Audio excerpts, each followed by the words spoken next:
el oficio más inteligente del ser humano. La política dirige el mundo, los países. La vida nuestra tiene que ver con la política. Cuando la gente dice, la política, tiene razón porque los políticos son muy malos, mas no la política. La política es un arte y un juego, como lo describía Sun Tzu o Maquiavelo, un juego realista donde muchas veces vale todo. Aunque eso se discute.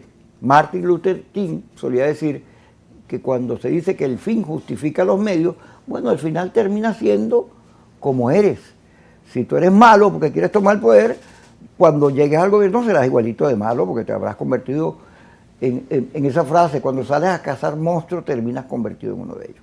Para analizar estos datos de la política, les guste o no a la gente, porque la política, ok, tiene rechazo, siempre lo ha tenido, no es que todo el mundo, solo en momentos cumbres que se mete la gente con emoción, por lo general tiene bajo porcentaje de pasión porque la gente dedica su vida, porque la política requiere mucho esfuerzo.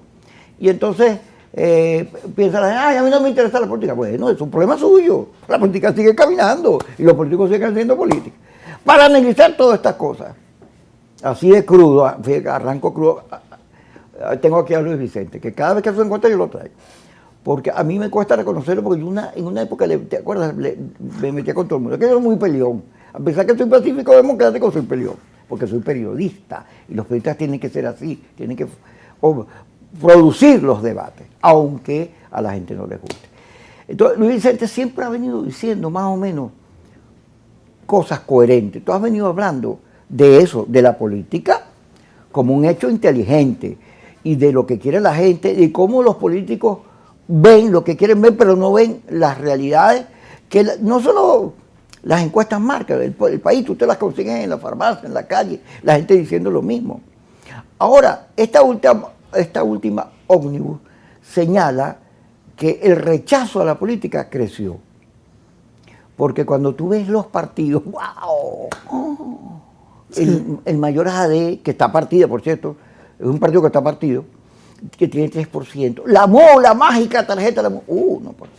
Primera Justicia, el glorioso partido de 20 no sé cuántos diputados, 1.000.000 no sé cuántos votos que sacó en su máximo, ahora reducido a 0.7. ¿Qué pasa, Luis Vicente? ¿Qué pasa? Por Dios, ¿por qué?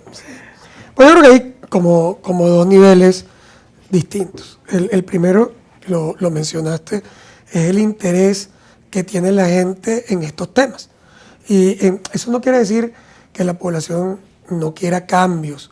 Cuando nosotros exploramos en encuestas, encontramos que 8 de cada 10 venezolanos quieren cambios políticos en Venezuela y se pueden autodefinir más de 70% como personas que se oponen a lo que ocurre hoy. Por lo tanto, tienes un país que tiene un deseo de cambio político y que además se puede ubicar en el plano opositor. Esos son elementos súper importantes que definen la sociedad venezolana, en el deseo.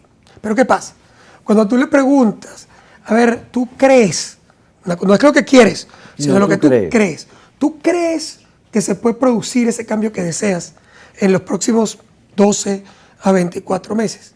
Bueno, ese es el número realmente grave, que arrancó siendo casi 50% en el año 2019, es decir, la mitad de la población creía que se podía producir un cambio político que la gente deseaba, y ese número hoy es apenas 7% de la población, es decir, 93% de los venezolanos no creen que se puede producir un cambio político, independientemente de lo que hagan. No están criticando a alguien en particular, simplemente perdieron la esperanza de que se produzca ese cambio. Entonces, si tú pierdes la esperanza de cambio, que es lo que te motiva normalmente, el interés, la participación, la conexión, etc., lo que termina ocurriendo es que tú automáticamente comienzas a buscar otra cosa que hacer, otro interés, otro elemento en el que de alguna manera concentrar tu búsqueda, tus noticias, etc. Entonces eso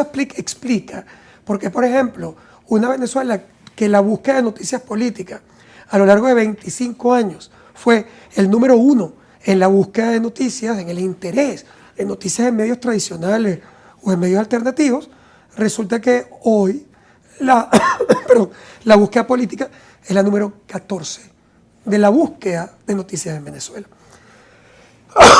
Perdón, entonces, tú tienes ese primer nivel, que es la pérdida de la esperanza. Y esa pérdida de esperanza te separa un poco del debate político. No es ni siquiera que los políticos no están diciendo lo que la gente quiere oír, que también pasa, sino es que incluso si lo estuvieran diciendo, la gente no lo estuviera oyendo, porque hay un cortocircuito. O sea, se separaron. Ah, fíjate, ese cortocircuito tú lo estás diciendo aquí, lo está escuchando Manuel Rosales, Capriles, Maduro, La Cava, todos los 42 candidatos y el mundo político. Hay un cortocircuito. La reflexión debería ser, ¿cómo hago para sacar un cable neutro y quitarme el cortocircuito? Un cable a tierra. Yo ¿Cómo hago? creo que yo siendo sincero, creo que los líderes han entendido ese proceso. Todavía Pero no se nota. Todavía yo no estoy seguro que sepan cómo romper ese problema.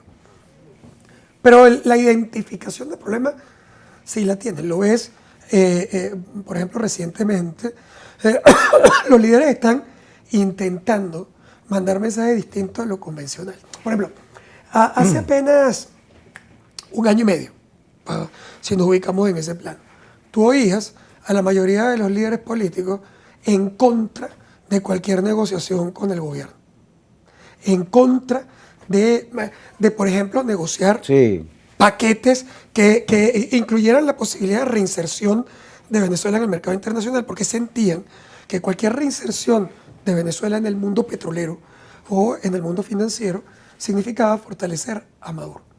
Entonces llegamos al punto, Kiko, de que en un momento determinado la Corporación Andina de Fomento ofreció un crédito muy importante que era fundamental para resolver el problema eléctrico en el estado Zulia. Es decir, con el que se podían... Táchira, Mérida, no es parte. Exacto.